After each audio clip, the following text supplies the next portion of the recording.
¿Te gustaría saber de una forma simple qué es la partícula de Dios, esa famosa partícula de la que hemos oído hablar, ese famoso bosón de Higgs? ¿Te gustaría saber qué es esto? ¿Te gustaría saber cómo funciona básicamente el universo y cómo interactúan las partículas unas con otras?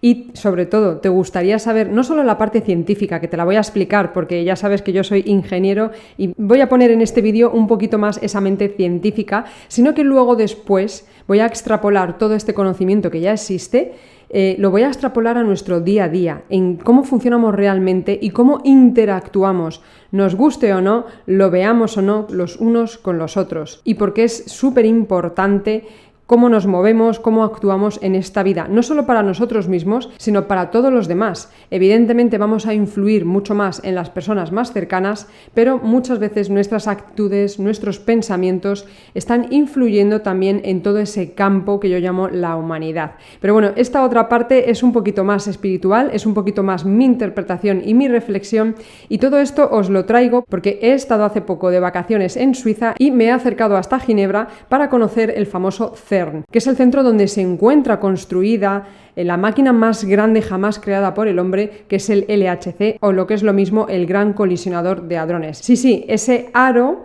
donde los científicos locos parece que están chocando partículas unas con otras para descubrir, sobre todo, uno de los grandes hallazgos que han hecho ha sido la partícula de Dios, que ahora os explicaré, y en base a todo esto y en base a toda esta explicación científica que existe sobre la vida, quiero contaros, para que entendamos cómo interactuamos los unos con los otros, aunque no lo veamos. Si te interesa este tema, quédate a ver el vídeo porque te lo voy a contar todo con gráficos y voy a intentar hacerlo de una manera sencilla. No te asustes, que habrá cosas que explique que a lo mejor no entiendas o que te suenen a chino porque no estás metido dentro del campo científico, de la ingeniería y demás, pero quédate con las ideas básicas porque te va a hacer comprender mucho más, no solamente el universo en el que vivimos, sino el propio universo que conformamos ya de por sí los seres humanos todos juntos. ¡Empezamos!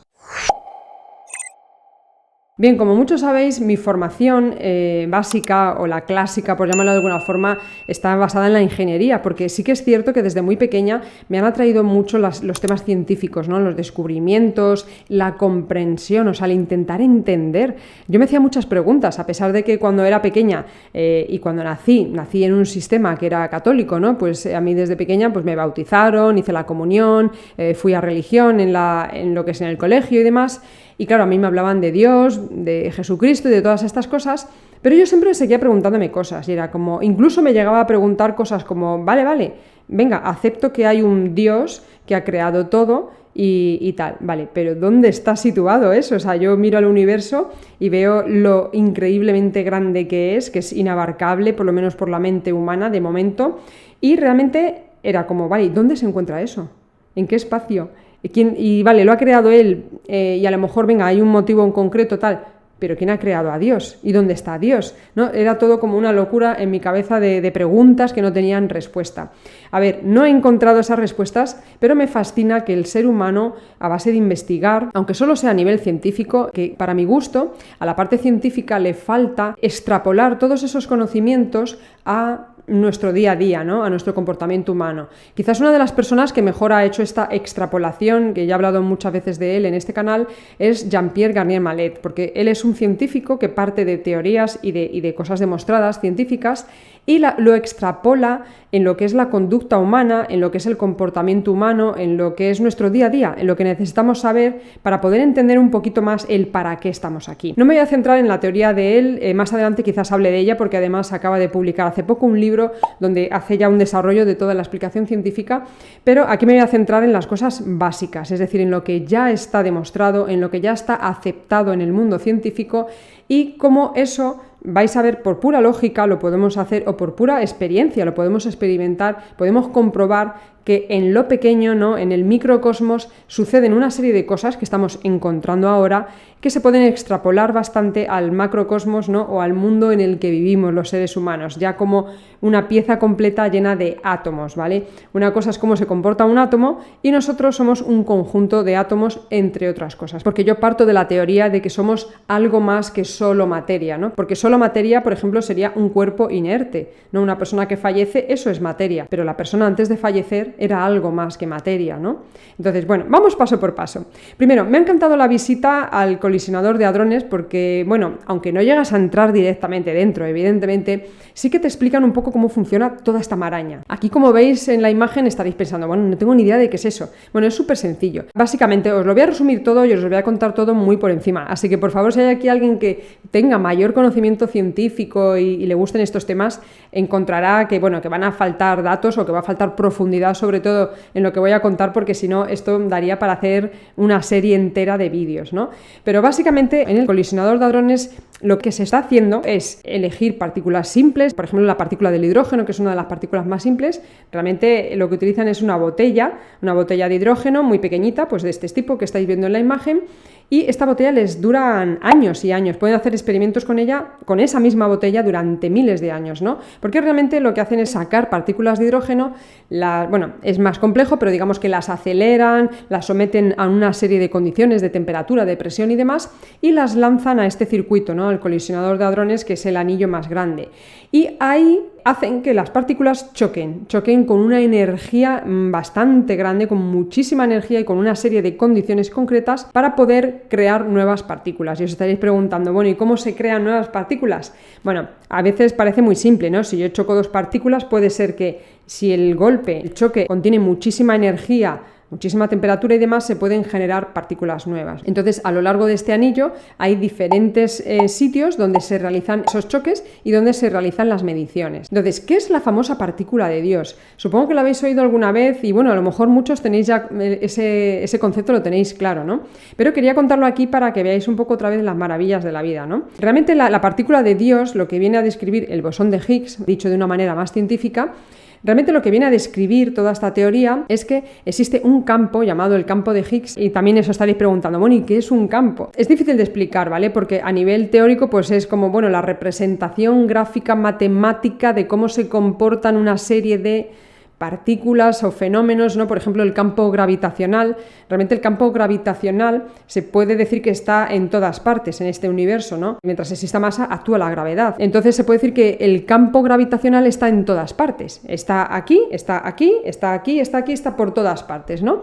Y sobre todo entra en acción y tiene un comportamiento X que lo describe el propio campo gravitacional, la propia fórmula matemática, la propia representación gráfica, por decirlo de alguna forma, lo que hace es describir cómo se comporta ese campo, cómo se comportan las partículas que actúan o interactúan dentro de ese campo. Entonces, partimos de que estamos en un universo donde hay un montón de campos y realmente los científicos muchas veces se basan en que todo es simétrico, ¿vale? Todo es simétrico, todo tiene una materia y una antimateria, todo tiene una parte positiva y una parte negativa, es como esos dos polos opuestos, pero son simétricos, ¿vale?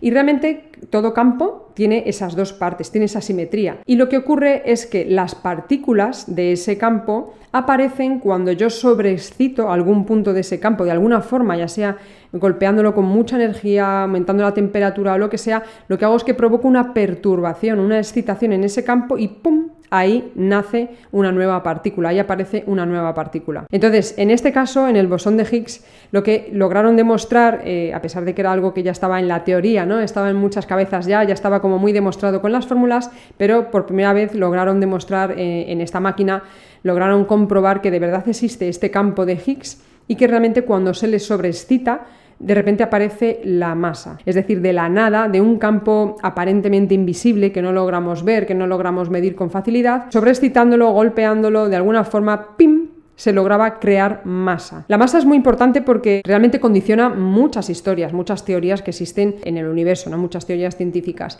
Entonces, la gracia de descubrir esta partícula de Dios era un poco, hemos conseguido descubrir cómo crear materia, cómo crear partículas con masa, de la nada. Claro, todo esto es a nivel muy microscópico, muy simple, de una partícula, pero de alguna forma lo que sí que se ha descubierto es que existe un campo que está por todas partes y que si se le sobreexcita en ciertos puntos de ciertas formas y demás, ¡pum!, se crea la masa, se crea la materia en base, porque todo lo que conocemos lo que conocemos de momento en este universo, todo, absolutamente todo tiene masa excepto el fotón, ¿vale? El fotón, supongo que lo habéis oído alguna vez, es la partícula que está dentro del campo electromagnético en este caso, y que también es uno de los responsables de la luz. Es responsable de más cosas, pero del tema de la luz.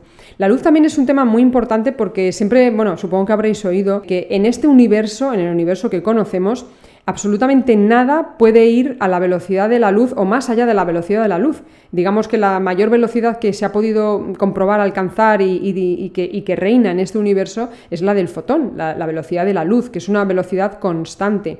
Bueno, pues todo aquello que ocurra más allá de esa velocidad no tenemos la capacidad de verlo, de medirlo, de sentirlo, pero los científicos tienen muchas teorías de lo que se llaman los multiversos. Es decir, la mayor parte de los científicos, hay varias teorías sobre los multiversos, pero sí que están de acuerdo en que nuestra visión es limitada, que solo podemos ver aquello que nos está mostrando la luz. Hay una de las teorías que nos habla de ello, que es el volumen de Hubble, ¿no? Que realmente desde que se creó el universo y salió el primer rayo de luz, ¿no? Actualmente solo podemos llegar a conocer aquello que nos está mostrando la luz, pero todo aquello más allá de... No tenemos la capacidad de verlo, de percibirlo, pero lo que no quiere decir es que no exista, o sea, no es que no exista, probablemente exista. Porque una de las cosas que tienen claras los científicos es el valor del infinito, ¿vale? El infinito es un concepto tan fuera de nuestro raciocinio que no tenemos prácticamente nunca la capacidad de imaginar lo que es el infinito. Tenemos la capacidad de imaginar lo que es algo muy grande, pero no el infinito en sí. O sea, cuando nos ponemos a teorizar sobre lo que abarca el infinito, nos explota la cabeza, o sea, no logramos verlo. Un ejemplo de esto sería, por ejemplo, el número pi. Supongo que todos lo conocéis, ¿no? El famoso número pi, que es 3,1416, bueno, realmente no es 16, ya lo sabemos, es 3,14159, ¿no? Y este número contiene un número infinito de decimales. ¿Con esto qué quiero decir? Que es tan infinito, es tan grande, que en estos números decimales están contenidos, por ejemplo, todos los números de teléfono de todos los habitantes de este planeta. Imaginaros, o sea, todos los números de teléfono de cada uno de los habitantes de este planeta están contenidos en ese número que es infinito. Imaginaros lo difícil que es imaginárselo. Porque imaginaos la cantidad de combinaciones de números que puede haber, pero claro, la combinación es infinita. Y todo eso además es un número que sale de algo que todos conocemos, ¿no? De la circunferencia, del radio y demás. Así que imaginaros lo difícil que es para nuestra mente poder ver, creer, sentir el infinito. Y sobre todo poder ver, creer o sentir campos o partículas que no logramos ver con lo poco que tenemos, ¿no? en este universo físico. Entonces, este famoso campo de Higgs al final es como un campo que se encuentra en todas partes, que tiene cierta viscosidad y por lo tanto hace resistencia, ¿no? a las partículas que interactúan con él, y de esa forma, al encontrar esa resistencia, adquieren la masa. Entonces, con todas estas ideas en la cabeza de que estamos en un universo infinito, de que estamos en un universo que no logramos ver muchos campos, que estamos empezando a poder medirlos, pero que no podemos verlos. Y muchos científicos, por no decir ya la mayoría, ya aceptan y asumen que hay un montón de campos, partículas, no sé cómo llamarlo, que no logramos ver y que quizás no logremos ver nunca, pero que están interactuando con nosotros. Nadie se escapa al campo de Higgs, por eso quería contaros esto, ¿no? Nadie se escapa al campo gravitacional en este caso, ¿no? Y así a saber cuántos campos más habrá que están influyendo, o que estamos nosotros como grupo de partículas estamos influyendo sobre ese campo y estamos modificándolo, estamos transformándolo. Entonces, ¿por qué es importante esto? Porque realmente hace 2 semanas hice un vídeo donde os hablaba de cómo podíais hacer ese test para ver las diferentes áreas de vuestra vida, para ver cómo las teníais, ¿no? Y me ha sorprendido ver que muy poquita gente ha respondido a la última pregunta del test, ha respondido con la siguiente respuesta, ¿vale? La pregunta era la siguiente: ¿crees que nuestros pensamientos influyen en los demás? Para mí, para todo el conocimiento que tengo y la experiencia, creo que la respuesta más correcta sería la siguiente: sí, estoy convencido de que los pensamientos son tan poderosos como los actos, aunque no los veamos. No solo existe el mundo material que vemos con nuestros sentidos, la mayor parte de lo que ocurre en la vida viene de ese mundo inmaterial. Muchas de las cosas que ocurren, que hacen que las que los campos interactúen, que las fuerzas interactúen. Y hablo de fuerzas como de la fuerza de atracción que sentimos hacia alguien o la fuerza de repulsión. O sea, todo eso, aunque no lo veamos, son campos, son fuerzas de partículas interactuando entre sí, ¿vale? Y eso, aunque no lo veamos, está funcionando, al igual que está funcionando la gravedad o está funcionando el campo de Higgs. Sin embargo, la mayor parte de la gente ha contestado cosas como, por ejemplo, en los demás no, pero sí influyen en cómo es nuestra vida o lo que nos pasa a nosotros. Vale, y yo lo entiendo perfectamente, entiendo que tengamos ese concepto, esa idea, porque estamos súper aferrados a que realmente solo existe aquello que logramos ver, tocar, medir, cuando realmente todavía hay un montón de cosas que no hemos descubierto, que sabemos que están actuando con el universo, no sabemos todavía cómo, pero están actuando. Entonces, efectivamente, los pensamientos influyen en nuestra vida, ¿no? En cómo es nuestra vida, cómo nos sentimos, influyen muchísimo, pero también influyen en los demás. Lo que ocurre es que muchas veces los pensamientos, como no salen de nuestra cabeza, si yo me quedo callada y se queda solo en un pensamiento, me creo que eso va a quedarse en este campo, que no va a interactuar con otras personas. Y realmente lo que pensamos, la energía con la que vibramos también influye muchísimo en los demás, mucho más de lo que pensamos. Al final estamos más unidos de lo que creemos. Al final yo siento que la humanidad conforma un campo, el campo humano, llamarlo como queráis, conforma un campo que está unido. Al final somos como pequeñas piezas que nos une ese campo y que la perturbación de una de esas pequeñas moléculas, que sería cada uno de nosotros, está perturbando el campo. Evidentemente va a perturbar más a aquellas partículas que se encuentren más cerca, pero de alguna forma vamos a provocar que el campo, digamos, que suba o que baje, ¿vale? Imaginaros lo que es como una malla de puntos que están todos unidos entre sí. Realmente, si uno de esos puntos, vamos a decir que eleva su vibración, cuida su pensamiento hacia los demás y demás, como que digamos que tiene la capacidad de elevar ese campo, de elevar evidentemente a las personas que se encuentran más cerca y a la vez lo que están haciendo es también elevar el campo en general, ¿vale? A pequeña escala. ¿Qué ocurre si pasa al contrario, ¿no? Una persona se encuentra en una baja vibración, densa, con pensamientos, vamos a decir, no benevolentes, ¿no? Hacia los demás y demás, lo que está haciendo es hundir el campo, ¿vale?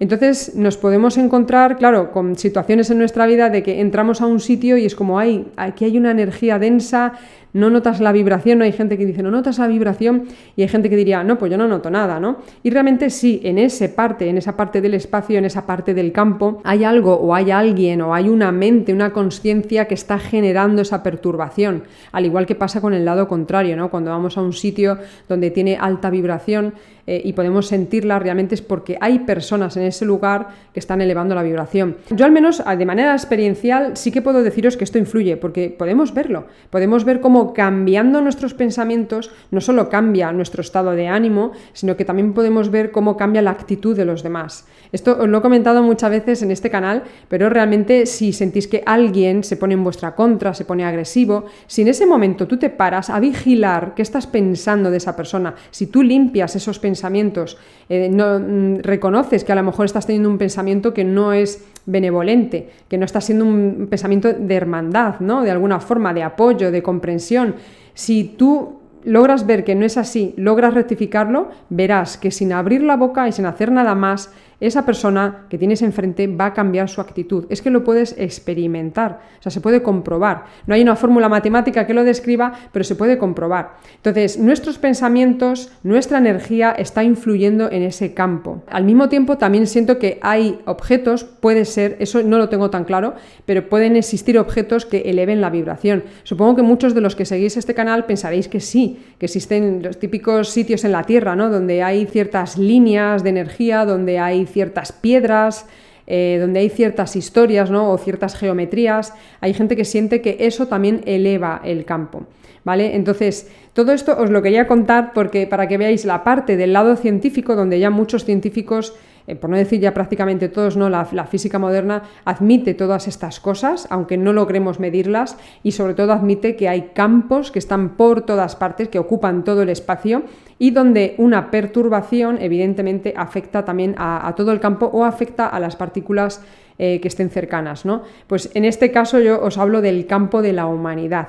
Por eso insisto tanto en este canal en que es importante cómo son nuestros pensamientos hacia los demás, cómo es nuestra vibración Y bueno, no pasa nada, siempre todos tenemos un mal día, podemos tener un mal pensamiento hacia alguien y lo vamos a tener por lo general, es muy fácil, estamos como muy contaminados, por decirlo de alguna forma, pero aquí os animo simplemente a que nos responsabilicemos de esa parte de nuestra vida y a que nos preguntemos, ¿qué queremos hacer? Cada vez que nos levantamos, ¿qué quiero ser? ¿El punto que levante el campo o quiero ser el punto que está bajando el campo y a todos los demás? Aquí os dejo esta pequeña reflexión. Si queréis podéis ponerme abajo qué pensáis sobre toda esta historia del campo humano, del universo, de cómo nos afectamos los unos a los otros y de cómo en el fondo todos formamos parte del mismo juego, ¿no? Ese campo humano.